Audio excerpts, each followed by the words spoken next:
Boa noite a vocês aí de casa. Hoje o assunto vai estar um pouco pesado, eu diria. Pesado.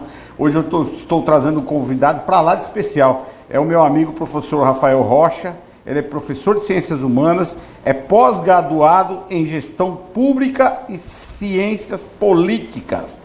Ex-presidente do PCL Ceará. Boa noite, professor. Boa noite. Rafael, que bom tê-lo aqui. Um grande cientista político. Está envolvido diariamente, eu acho que ele consome política 24 horas por dia, não é isso, professor? É isso aí. Queria começar agradecendo aí, né? A esse Nós programa maravilhoso, você. essa audiência qualificada que está aqui. Agradecer o trio de entrevistadores e vamos lá, vamos conversar. É o que nós esperamos de vocês aí em casa, o feedback depois aqui no Instagram, para saber a opinião de vocês também. Boa noite, minha querida Áurea. Boa noite. Eu acredito que essa noite promete muito, porque para quem não gosta de política, muitas coisas ficaram bem esclarecidas. Meu amigo doutor Rebouças. O negócio tá pesado, não tá, Rebouças? Tá sim, Marcelo. Boa noite, Marcelo. Boa noite, professor. Boa noite, Áurea. Boa noite, nossos telespectadores fantásticos. Nós estamos na semana mais importante da história recente do Brasil. Desde a redemocratização do Brasil, nós estamos agora na semana mais importante e decisiva para essa nação e para a sua vida e para a vida de todos nós. Para a vida, aliás, de todos os brasileiros. É importante salientar que quando um partido de esquerda ele governa um estado, ele fica meio que isolado, governando o estado. Se eu estiver falando bobagem, professor, pode me corrigir. Mas quando ele governa uma nação, as coisas ficam um pouco mais complicadas. E há uma preocupação das pessoas que entendem o que é esquerda, o que é direita. Não é isso, professor Rafael? Com certeza, com certeza. A gente hoje vivencia uma polarização muito grande, né? No cenário nacional e até, de certa forma, no cenário americano, não só latino-americano como um todo. Desde o reflexo da eleição dos Estados Unidos, passando pela América Latina como um todo, e é claro, o nosso terreiro, o nosso quintal, que no caso o Brasil. E também o estado de Ceará, né?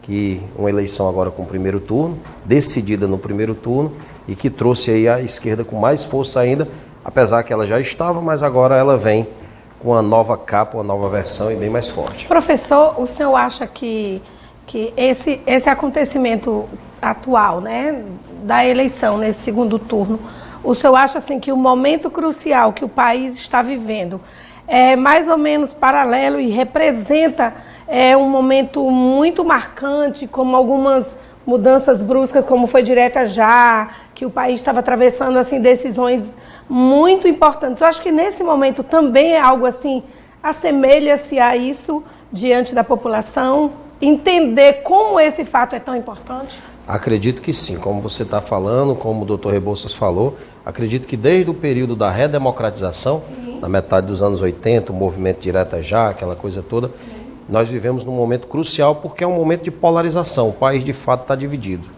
Então a gente vê uma nação, do ponto de vista político e ideológico, num cerne de divisão muito grande. E a gente tem que ter muito cuidado, até porque, como foi dito aqui, isso representa os próximos passos do nosso futuro, né? É interessante quando o professor fala da polarização e do país dividido. E todo mundo fala nisso, né, Marcelo? Polarização, polarização. Agora, as pessoas não param para entender, muitas vezes, por que existe essa polarização. Como o professor bem disse, desde o movimento direta já, da redemocratização, da eleição lá atrás, né, indireta ainda, do Tancredo Neves, que o Sarney assumiu, e depois a eleição do Collor contra esse que está aí agora querendo voltar à cena do crime, o Lula, né? Desde essa época aí, nunca houve polarização. Por quê? Nunca houve polarização porque eram eles que estavam no poder, tanto como eleitos ou como oposição. Era a mesma ideologia de centro-esquerda e esquerda radical. Nunca teve ninguém da direita ou centro-direita que fosse no poder no Brasil desde que esse país foi redemocratizado. O que isso quer dizer para o povo explicar o que é redemocratizado? Desde que houve o direito de escolher, eu quero um governo de esquerda ou de direita, nunca teve um político verdadeiramente de direita.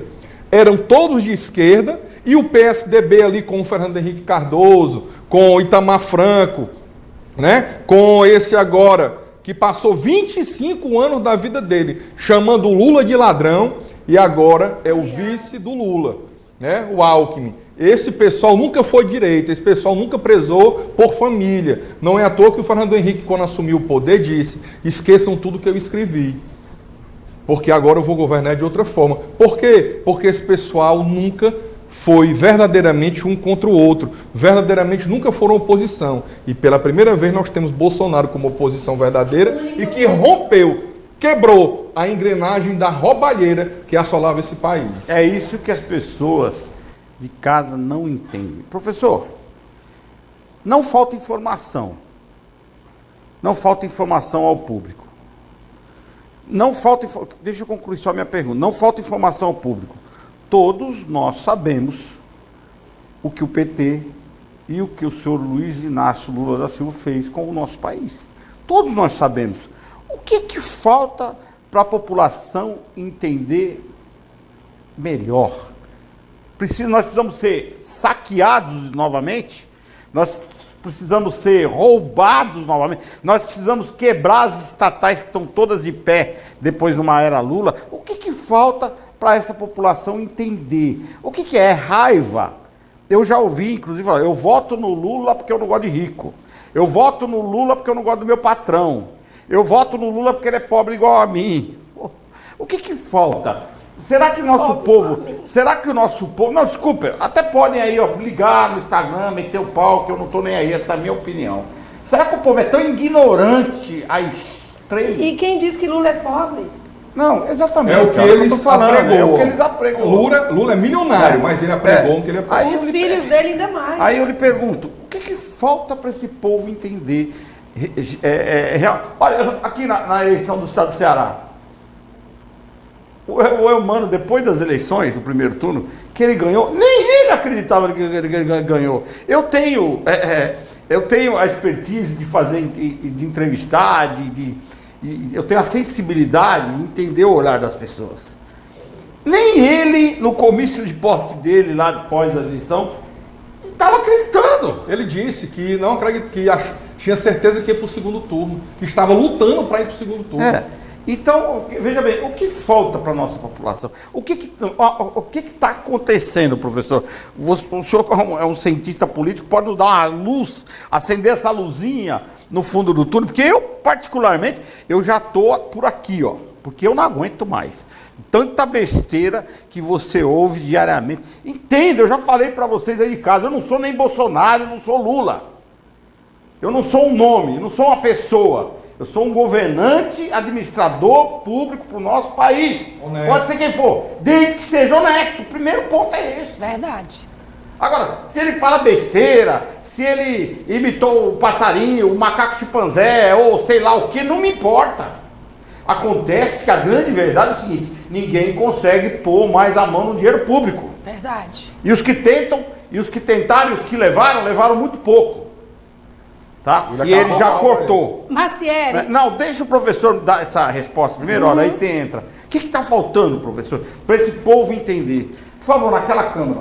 Como você falou, Macieri, a gente vive hoje um momento de muita informação. E a gente sabe que informação é diferente de conhecimento. Né? A gente tem que fazer esse discernimento, essa separação. A gente tem um bombardeio de informações que chegam até nós, algumas verdadeiras, a maioria não. Se a gente for observar nesse momento de pós-verdades, de quarta revolução industrial, como a gente vive hoje, a gente é bombardeado de informação. Mas falta discernimento, falta conhecimento. E a gente vê até pessoas de dentro da política que, se você buscar informações simples, as pessoas não sabem. Se eu perguntar, às vezes, até para um parlamentar, quantos partidos políticos tem o Brasil, o cara não sabe. E o cara acredita em qualquer asneira, em qualquer bobagem que a mídia vincula e vincula toda hora, porque a informação hoje está na palma da mão. Você abre o seu smartphone, você abre ali o seu equipamento. Você acha que o nosso povo é ignorante? Não, eu acho que falta conhecimento. É ignorante. Não vou dizer que seja ignorante. Eu acho que precisa massificar o conhecimento mais do que a informação. A informação é uma coisa mais vazia, mais solta. Pode vir com muitas inverdades. Tudo tem que ter fonte. O professor está dizendo, eu vou exemplificar aqui, Marcelo.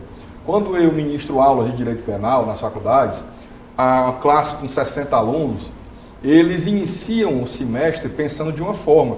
Por exemplo, tem um programa policial, aparece ali, fulano foi preso acusado de estupro, onde é um estuprador. Na terceira, quarta aula, eles já estão, professor, eu agora quando eu assisto um programa desse, eu já fico ponderando, peraí, será que foi isso mesmo? Será que você passa a dar outro olhar. Senso crítico? O que é o senso crítico? É a capacidade de você duvidar, é a capacidade de você dizer, peraí, não é bem assim, tem esse outro lado aqui. Infelizmente é isso que falta à população, né? Discernimento, conhecimento, informação tem muito, como eu disse, nós estamos num cenário hoje globalizado, em que a informação está na palma da mão, a gente tem que filtrar essa informação, entender, absorver o que é verdadeiro. Eu jamais, professor, imaginaria que um ser como Luiz Inácio, aliás, eu conheço pessoalmente, que ele é da minha cidade, São Bernardo do Campo, eu nasci em São Bernardo do Campo, São Paulo, e eu conheço pessoalmente, conheço as técnicas dele, ele é um bom falastrão, ele é um, sabe, é um gentleman,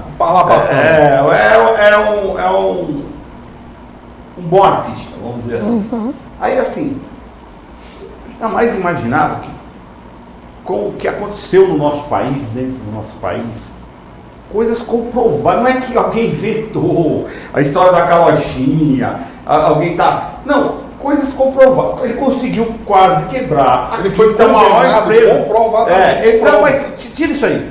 Ele conseguiu quase quebrar a quinta maior empresa do mundo, que é a Petrobras. Ele quebrou o fundo de pensão dos Correios. Hoje, um carteiro que passa o dia trabalhando em qualquer outro funcionário do Correio, aquele que é aposentado, ele está lá no contra-cheque dele, até 2030.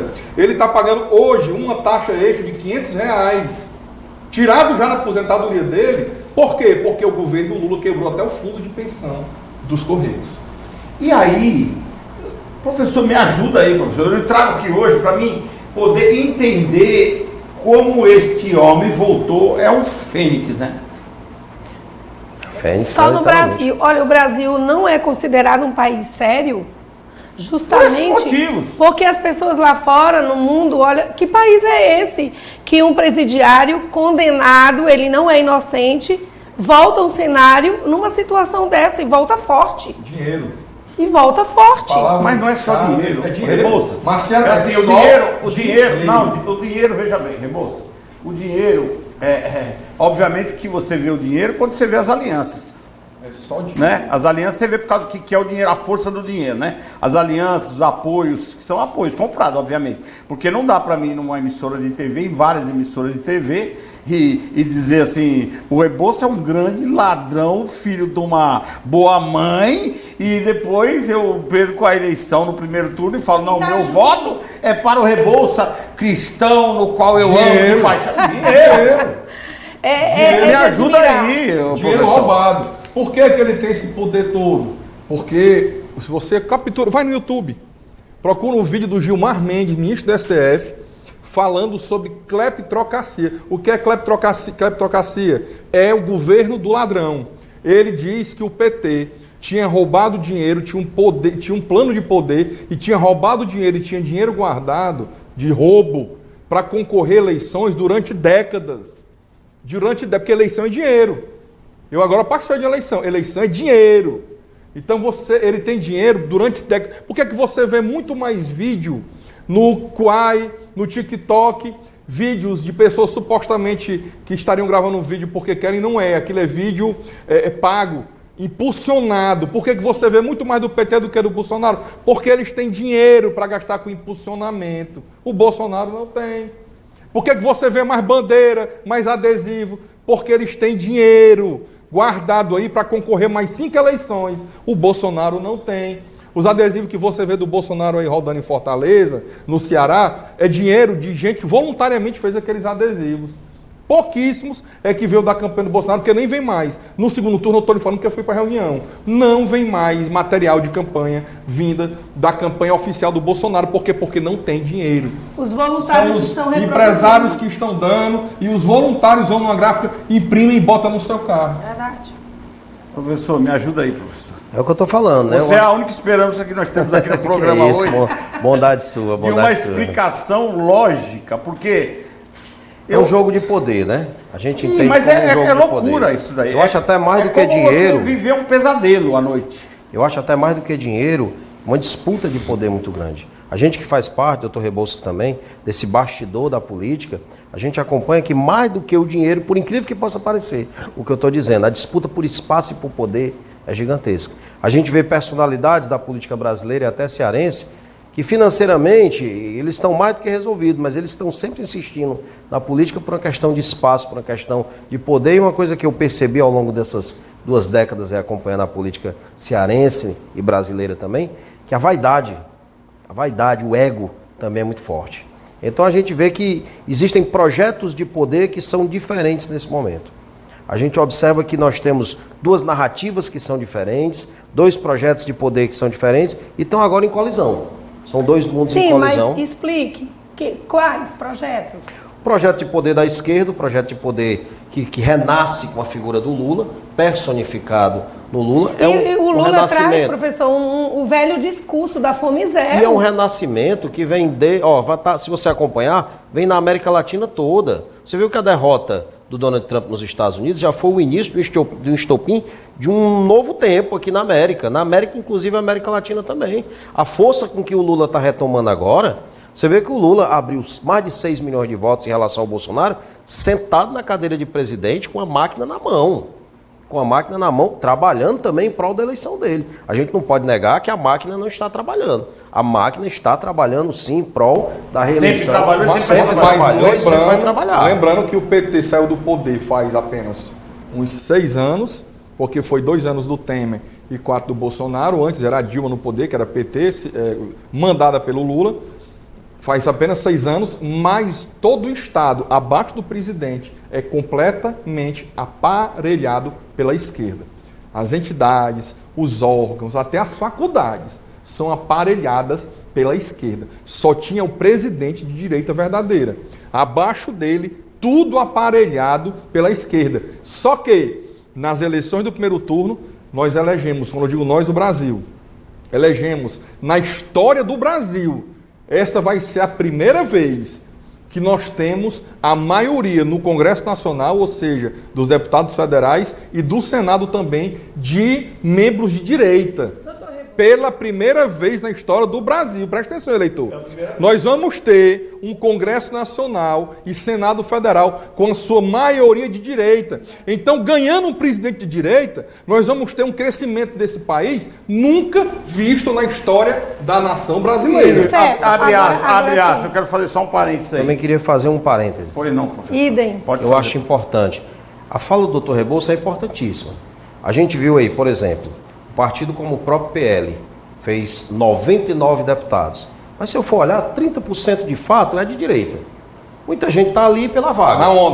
Na onda. Então, eu concordo com o senhor em parte, mas observo que hoje, grande parte do nosso Congresso é centrão. Então a gente vive hoje o presidencialismo. Exatamente. Eu ia o falar isso, que o meu presidencialismo. medo é esse. Desse povo se corromper. Presidencialismo de coalizão. Mas é quase certeza absoluta. Você chegar a nível Mas, universitário, você mas estuda. nunca entrou tanto direita raiz também. Entrar bom, uma mas aí coisa, mas não, entrar uma coisa, pode como não o professor tá dizendo. permanecer. Não, você tem o exemplo da Joyce House, você tem o exemplo aí do Alexandre Frota, O você ser tem o humano exemplo é aí do covarde. Dória, que se elegeram na onda da direita do Bolsonaro, e assim que entraram com poucos meses, tiraram a capinha e se mostraram O ser humano é covarde, o ser humano é covarde. Mas nós temos uma grande maioria hoje. E você de sabe direita. que o Lula tem um poder de uma lábia que você não conhece. Persuasão você não tem ideia. fantástica. Eu vou usar um No entanto, palavra. você viu no discurso que ele falou no debate, ele disse assim pro Ciro, depois é só bater um bom papinho com você. Bom papinho, bom papinho. Então o que acontece? Mas ainda tem gente honesta nesse país. A né? Tabet, eu não imaginava, o Ciro já sabia, mas a Tabet, eu falei, ela não vai A vice nesse dela barco. disse que o Lula pagou 12 milhões para uma testemunha não testemunhar no homicídio do prefeito lá de Santo André. Eu conheço ele. E que o Lula tá envolvido. Ronan Maria Pinto. Pronto, tem que empresa de recebeu ônibus os Santo 12 André. milhões. Eu conheço E ele que o Lula pessoalmente. foi um dos mandantes do homicídio. A vice da Tebet falou isso com todas as letras. E a Tebet disse que a minha vice é honesta, eu confio nela. E a mulher então se abraça assim com esse cara. É o jogo de narrativa, né? Dinheiro, meu amigo. Então Jogo nós vamos, narrativas. vocês aguardem em casa que nós vamos entrar agora para o segundo bloco, já já nós voltamos, fiquem ligados. Então voltando com vocês aí de casa, é o seguinte, existe uma grande preocupação no que o Rebouça fala, realmente hoje nós temos os parlamentares aí de direita e tal, a maioria e tal. Mas aí volta aquela velha e podre política da corrupção. Você quer prova maior? Me ajuda aí. Você quer prova maior do que o Alckmin? Vocês querem prova maior do que o Alckmin? Prova maior do que houve agora no segundo turno o apoio da Tabet do Ciro? Vocês querem prova maior? Você está de brincadeira comigo, né? Fala, professor, me ajuda. Me ajuda aí, professor. Se comenta muito que o próprio Lula já chegou a comentar que a política é a arte da negociação, né? Então vira um balcão de negócio, entra a questão do dinheiro, a questão do poder. E como eu estou insistindo aqui, eu acredito que hoje nós temos um Congresso voltado para a direita, mas não um Congresso de direita. Eu acho que dentro dessa diferença de política e politicagem... Olha a observação, voltado para a direita. Voltado para a direita. E não totalmente de direita. Não, nós não temos. Nós não temos É uma um Congresso. metamorfose ambulante, né? Os nossos congressos. Mas que nunca tivemos antes. Sim, isso eu concordo. Mas assim, entenda, o que nunca tivemos antes, nós já sabemos. O que vai ficar firmado daqui para frente, será que é totalmente direita? No Aí Senado, é que tá. Principalmente porque as pessoas se Nós forem... estamos falando de políticos, Rebouça. Não, político. Estou falando do Senado Federal. Que nem a analogia com o Roberto Jefferson. Eu estou falando do Senado Federal, porque quem tem o poder de fazer impeachment de presidente e de ministro do STF não é os deputados federais, é o Senado Federal. E todos aqueles que foram indicados por Messias Jair Bolsonaro foram eleitos para o Senado Federal. Nós nunca tivemos um Senado Federal tão de direita na história do Brasil. E isso é muito importante. Sem dúvida, sem dúvida. Concordo com ele nessa parte, apesar que nós tivemos aí o ex-ministro, o sanfoneiro lá, que não foi eleito, né? Então não necessariamente foram todos, mas uma grande maioria, uma maioria substancial. Mas lembrando também que de 81 nós só tivemos eleição de 27, né? O mandato de senador é um mandato de 8 anos. Então nós tivemos aí uma renovação, cerca de, se não me engano, 14 senadores voltados para a direita foram eleitos, e o restante são senadores ligados ao centro e também ligados à direita. É um número bom, mas não é um número que possa, por fim, essa polarização que eu estou insistindo aqui desde o início. Já falando de número, Marcelo, só para continuar no mesmo raciocínio, e aqui o professor poder comentar também, as pessoas muitas vezes não se atentam para uma coisa. Vamos lá, Estado do Ceará. Quem é que indica? Quem é que diz, vai sentar nessa cadeira de desembargador do Tribunal de Justiça do Estado do Ceará? Uma pessoa que quer chegar até lá. Quem é que diz, quem vai sentar na cadeira é esse? Quem é? É o governador do Estado. Então nós tivemos aí vários anos de governador do Estado indicando desembargadores com tendência à esquerda, que eu achei errado, que é quem decide a vida do cidadão nos processos judiciais, e agora nós vamos ter mais 4 anos aí de mais, agora sim, PT raiz, esquerda mais radical. Mais radical do PT, indicando quem são os desembargadores que vão estar no Tribunal de Justiça do Estado do Ceará julgando os seus processos, cidadãos. Agora, o Bolsonaro avisou, e é uma verdade, ele sendo reeleito, e eu creio que será, ele irá indicar mais 2 ministros, ao menos, do STF. Ele já indicou 2, vai indicar mais 2, ficam 4 indicados por ele. São 11 no total. Então nós teremos 4 ministros indicados pelo Bolsonaro, ou seja, ministros com pensamentos e ideologia de direita, cristã, conservador. Nós teremos 5 ministros indicados pelo PT, certo? E nós teremos 2 ministros indicados por outros, um pelo Fernando Henrique e outro pelo Temer. Né? Então vai sim começar a ter maior equilíbrio no STF. A política influencia até nisso. Eu acho que essa escolha pelos ministros dos tribunais não deveriam ter ligação política. Mas é no mundo todo. Você vê que o Donald Trump indicou... Vocês podem falar assim, não, mas olha, ligação política existe em tudo. Realmente, existe em tudo. Mas eu acho que nós temos grandes juristas aí que poderiam estar ocupando a cadeira, apesar da ideologia particular dele, política, não fazer parte de partido político, é diferente. Uma ideologia política é uma coisa. Eu tenho uma ideologia por determinado partido. Mas é impossível separar uma pessoa da sua ideologia determinado política. candidato. Agora, mas veja bem, É impossível. É por isso que tem que ter esse equilíbrio. Não pode ficar um partido só indicando a vida toda. Tem que ter um equilíbrio. Por quê? Porque embora o cara não seja filiado a um partido, não tenha nunca advogado para um partido, você não pode separar um ser humano da sua ideologia religiosa, da sua ideologia de o que é a vida. Você tem como separar. É impossível isso. Então é por isso que é importante, até nisso, que nós tenhamos aí mais 2 indicações no próximos 4 anos de ministros do STF que decidem os seus processos. Por exemplo, quando decidiram a taxação do inativo, a pessoa que é aposentada, hoje em dia paga de novo contribuição para a Previdência para quê? Para receber aposentadoria quando morrer? Isso não existe, mas foi uma decisão do STF e uma decisão política feita por pessoas indicadas por políticos. Diga, professor.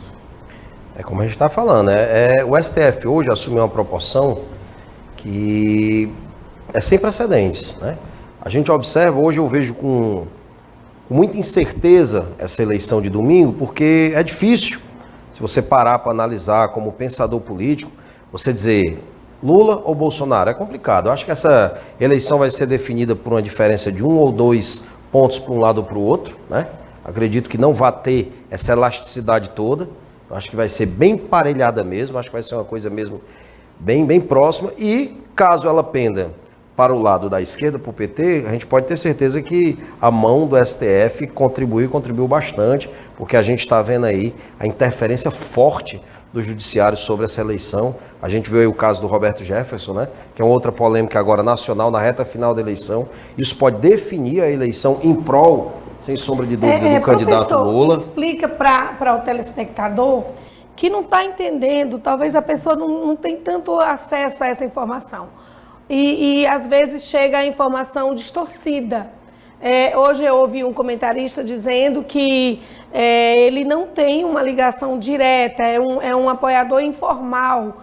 Então explica isso aí para o telespectador, que houve de fato com ele, né, e como é a posição dele dentro desse cenário político. Ele é um aliado, sem sombra de dúvida. Do Bolsonaro. Ele é um aliado do presidente Bolsonaro, pode não ter uma ligação pessoal próxima, mas é um aliado, isso é inegável.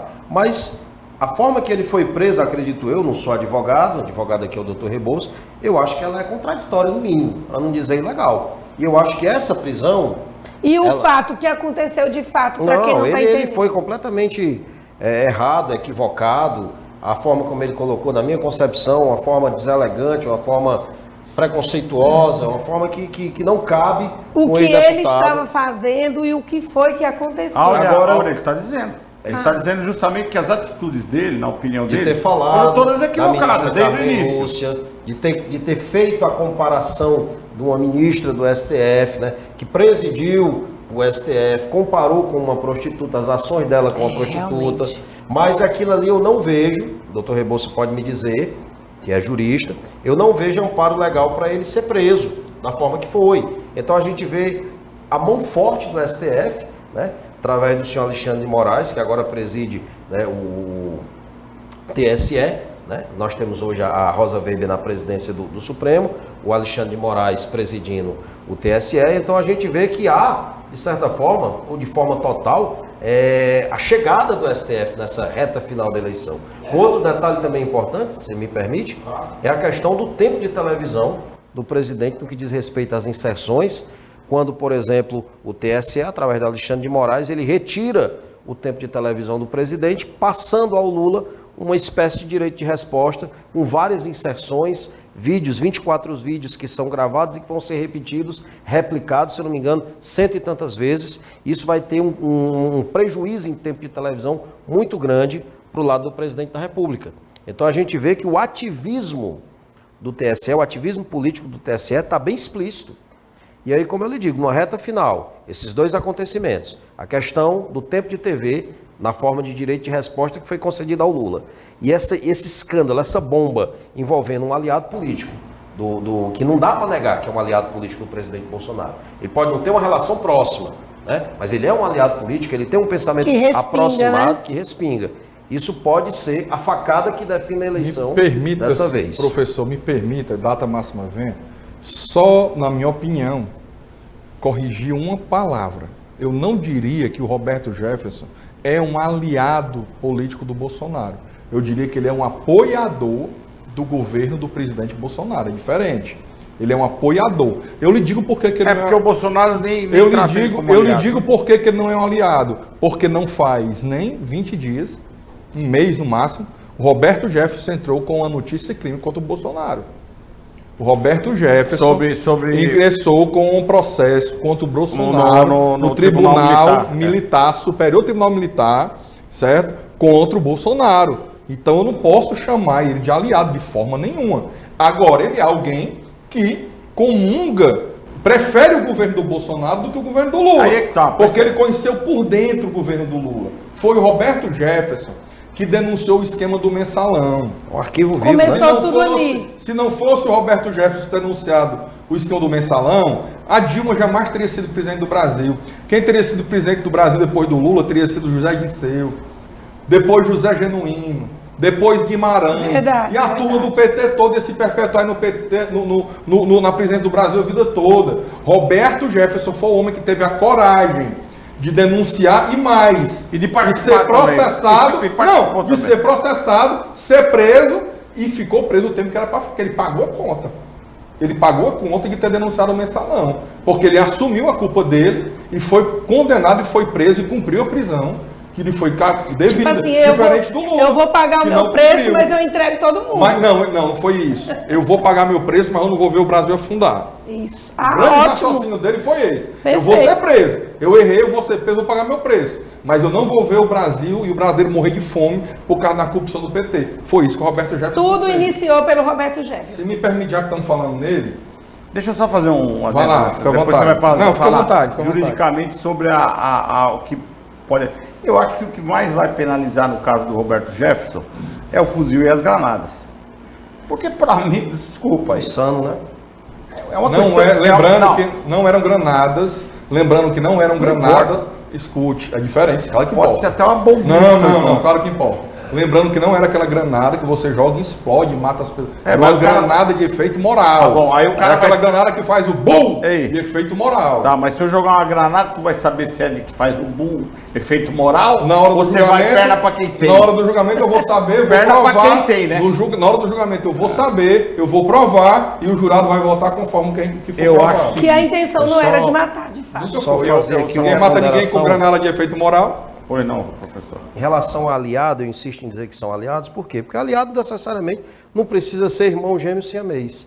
Se eu pegar aqui, por exemplo, o PT e o PDT, eles brigaram, assim como o Roberto Jefferson entrou com notícia crime contra o presidente, você vê que, por exemplo, Roberto Cláudio, na chapa Roberto Cláudio Domingos Filho, entraram com pedido de cassação da chapa do Elmano. E estão aí, juntos de novo, é aquela coisa toda. Eu acho que de certa forma, a palavra aliados ela é cabível, por mais que o Roberto Jefferson não tenha relacionamento com o presidente da República.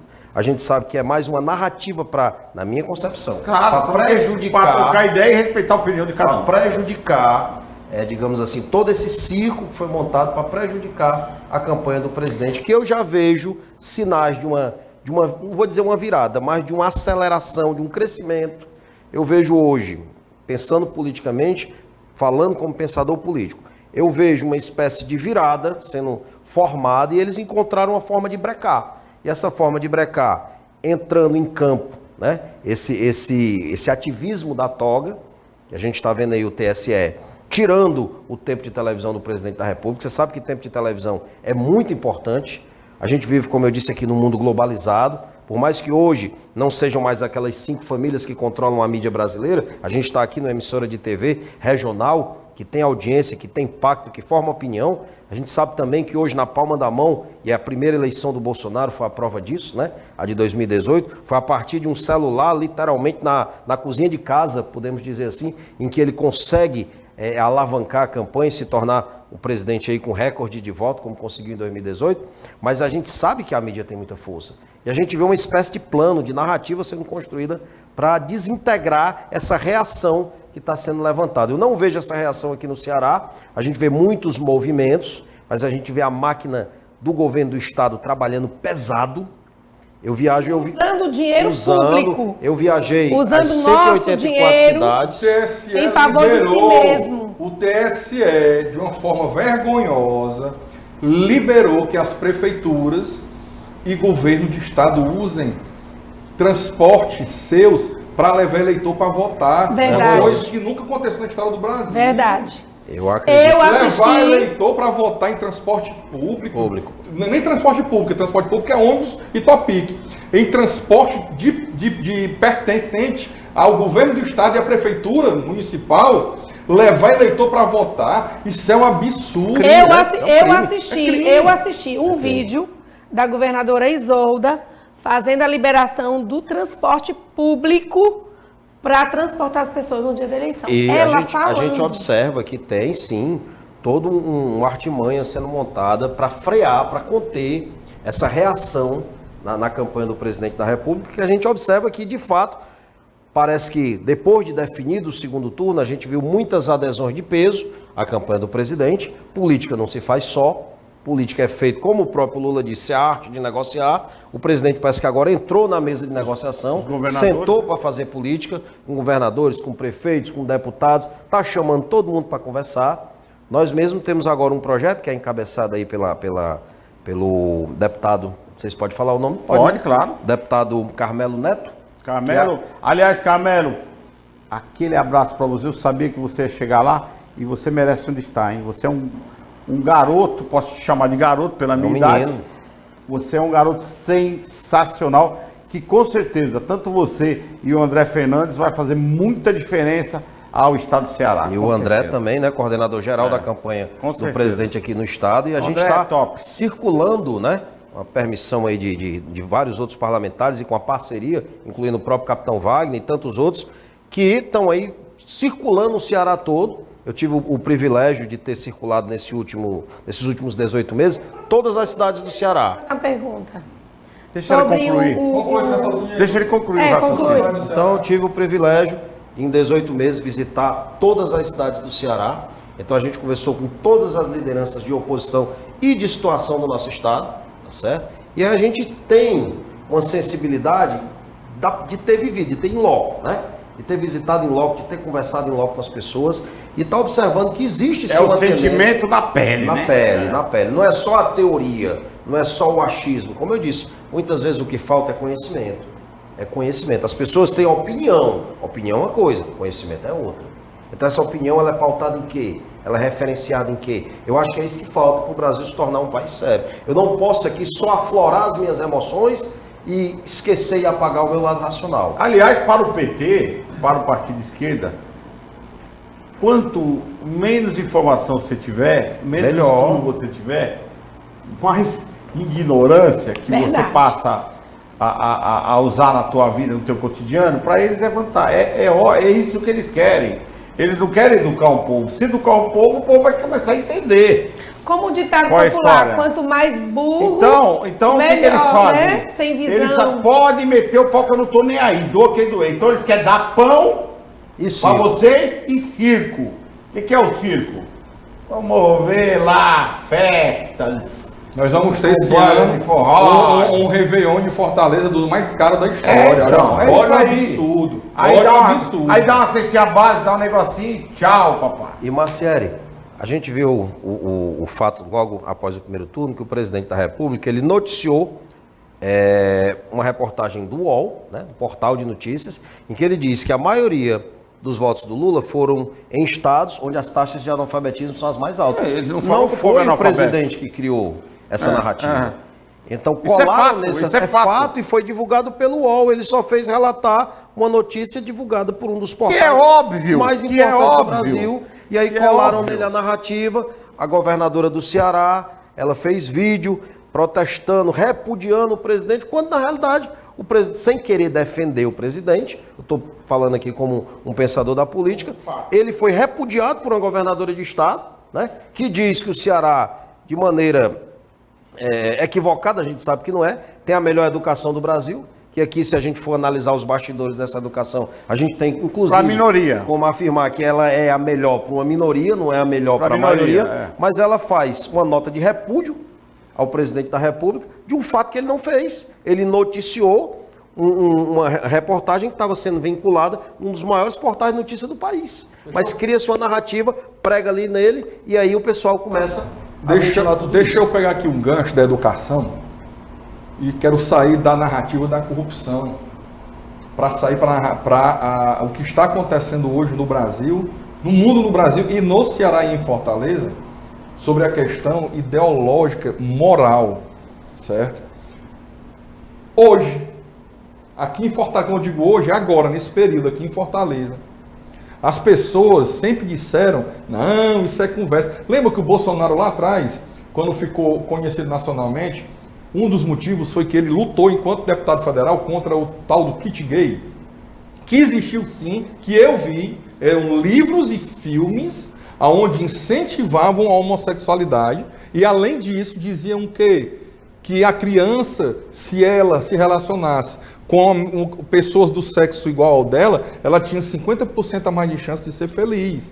Isso é livro que era do famigerado kit gay. Pois hoje, aqui no estado do Ceará, em um colégio particular dos maiores do estado do Ceará, certo? Está tendo um grande problema porque pais de alunos detectaram em um livro de ciências, tá?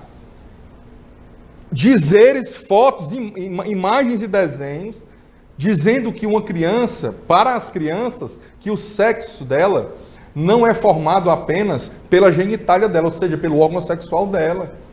Dizendo dizendo praticamente que a pessoa nasce sem sexo, que o sexo vai ser desenvolvido depois. E aí você pega uma criança... Sexo é uma coisa, sexualidade é outra. Aí você pega uma criança, eles englobam tudo no mesmo saco. E aí você pega uma criança num colégio. Uma criança, quem é criança? Até 11. Até 12 incompleto, ou até 11. Quem é adolescente? A partir de 12, segundo o ECA. O Estatuto da Criança e Adolescente. Aí você pega criança e adolescentes em um livro de colégio, escrito ali na mente dela é o quê? Isso aqui é a verdade. E o que aconteceu? Olha o que está acontecendo hoje, no Ceará, em Fortaleza. Os pais se reuniram, se insurgiram contra isso, foram até o colégio, disseram que não concordavam com isso. Qual é o colégio? Não vou falar o nome do colégio, porque eu não sou otário, eu sou advogado. Então, eles foram lá, disseram para o dono do colégio, para o diretor, para os professores, que não concordavam com aquilo. O colégio fez banho-maria. Depois o colégio fez uma reunião, onde até o dono do colégio estava, uma reunião de ativismo político, onde desceram o mar no Bolsonaro, e aonde exaltaram o governo de esquerda. Os pais, mais uma vez, foram lá e disseram que não concordavam com aquilo, que aquilo não é papel de colégio, que colégio tem que ser para ensinar em geografia, história, matemática, a matéria colegial. Sabe o que está acontecendo agora, meus queridos telespectadores? Eu recebi hoje aqui as gravações dos pais de alunos, me procurando. Chegaram no colégio, os seus filhos tinham sido retirados de sala de aula. Esse colégio está retirando de sala de aula os alunos com mensalidade paga em dia, ainda que não tivesse em dia, mas com mensalidade paga em dia, certo? Vai ter que denunciar Estão isso aí, enviando cartas para os pais desses alunos, convidando os seus filhos a se retirarem do colégio, tá certo? Eu estou só querendo que vocês entendam que a esquerda nem ganhou ainda, e se Deus quiser não vai ganhar. Nem ganhou ainda, e se Deus quiser não vai ganhar. Mas eles já se sentem no direito de tratar o cidadão, de tratar até alunos menores de idade dessa forma, com perseguição, porque a esquerda é altamente intolerante, ela não aceita quem pensa diferente dela, ela é altamente racista, ela não aceita se uma pessoa, se um negro é contra ela, ela vai contra o negro. Se o gay é contra ela, ela vai contra o gay. Ela não tem essa história, você já viu na China, você já viu em Cuba, você já viu na Venezuela, passeata gay? Não tem não, meu irmão. Então não caia nessa não, certo? Eu estou querendo aqui, estou dando um exemplo aqui de algo que está acontecendo agora no estado do Ceará, em Fortaleza, em um colégio particular, não é público não. Imagine no público como é que vai ser se a esquerda voltar ao poder. É esse tipo de perseguição que nós estamos sendo submetidos e que pode virar oficial se houver uma eleição aí onde a esquerda venha vencer? Olha, a minha visão... Me permita aqui só uma colocação. Eu sou professor há mais de 20 anos, né? E tenho um respeito muito grande pela livre iniciativa, que trouxe inclusive na época a presidente do Sinep aqui para ser entrevistada. Eu acredito que isso tem que ser averiguado com riqueza de detalhes, para que a gente não possa estar falando alguma coisa aqui que não seja exatamente o que está acontecendo. Eu estou falando exatamente o que está acontecendo, porque me encaminharam documentos, me encaminharam narrativas, eu tenho tudo aqui guardadinho. E eu não estou dando nome de ninguém, eu estou dizendo para tomarem cuidado, porque está acontecendo sim no estado do Ceará hoje, em Fortaleza hoje. Mais um alerta. Eu só quero fazer uma ressalva, porque como eu disse, principalmente por conta da livre iniciativa, a gente vê a educação cearense alcançando os mais altos patamares. A gente sabe que toda essa história que é construída, essa narrativa, mais uma vez usando essa palavra, em torno da educação cearense, se deve muito ao resultado da escola privada no Ceará. Então é válido esse tipo de coisa? É válido um aluno ser tirado de sala de aula? Não, o que eu estou lhe dizendo é que é necessário. Em nenhum momento eu disse que é válido ou deixa de ser válido. O que eu estou dizendo é que tem que ser averiguado. Vai ser. Tem que ser. Vai ser. Porque isso aí vai ser o senhor é advogado, o senhor sabe que até que prove o contrário é inocente. Eu não estou acusando ninguém. A gente não pode eu estou narrando o que está acontecendo. Eu sou o crítico Lula é inocente a essa fala em relação de ao colégio. De 9 condenações para o juiz. Imagine o Lula. Mas eu quero só pontuar para deixar claro. Não, ficou claro. Mas vamos voltar para aquele... em relação a essa fala. Vamos voltar para o nosso... Em relação à escola pela qual, inclusive, eu tenho o mais profundo respeito. Com certeza. E que hoje não está respeitando os cidadãos cearenses por divergência de Discordo com o senhor. De pensamento. Discordo com o senhor e acho que só pode ser dito isso quando for completamente esclarecido e provado. Eu acho que realmente tem que esses pontos delicados, onde envolve família, alunos, a base do conservadorismo, né? O conservadorismo, a escola, do pensamento não estão respeitando crianças e adolescentes. Não, tudo bem, que é um dos pilares de uma família, é a escola. Tem que ser provado. Eu quero só fazer a pergunta que ficou... Mas a pergunta você não vai fazer agora, porque o programa já está acabando e nós vamos fazer o seguinte: como a eleição é domingo próximo, né? Domingo próximo, nós vamos continuar com esse programa agora. Vamos fazer mais um programa, aproveitando a expertise do nosso cientista político, professor Rafael. Então nós vamos continuar. Estamos encerrando agora na terça-feira esse programa hoje, né? Aí na sua casa, e voltamos na próxima sexta-feira, porque nós queremos saber um pouco mais sobre a situação que se encontra Roberto Jefferson, explicar mais um pouquinho para vocês aí das eleições, fazer com que vocês entendam melhor essas questões políticas, para poder pensar na hora de pôr o dedinho lá. Eu quero dizer para vocês, eu não sou nem 13 e também não sou 22. Eu sou a coerência. Apesar do 22 ser um tanto quanto incoerente em certos momentos, mas ele tem um lado muito mais positivo que o outro. Então, pense. Então nós vamos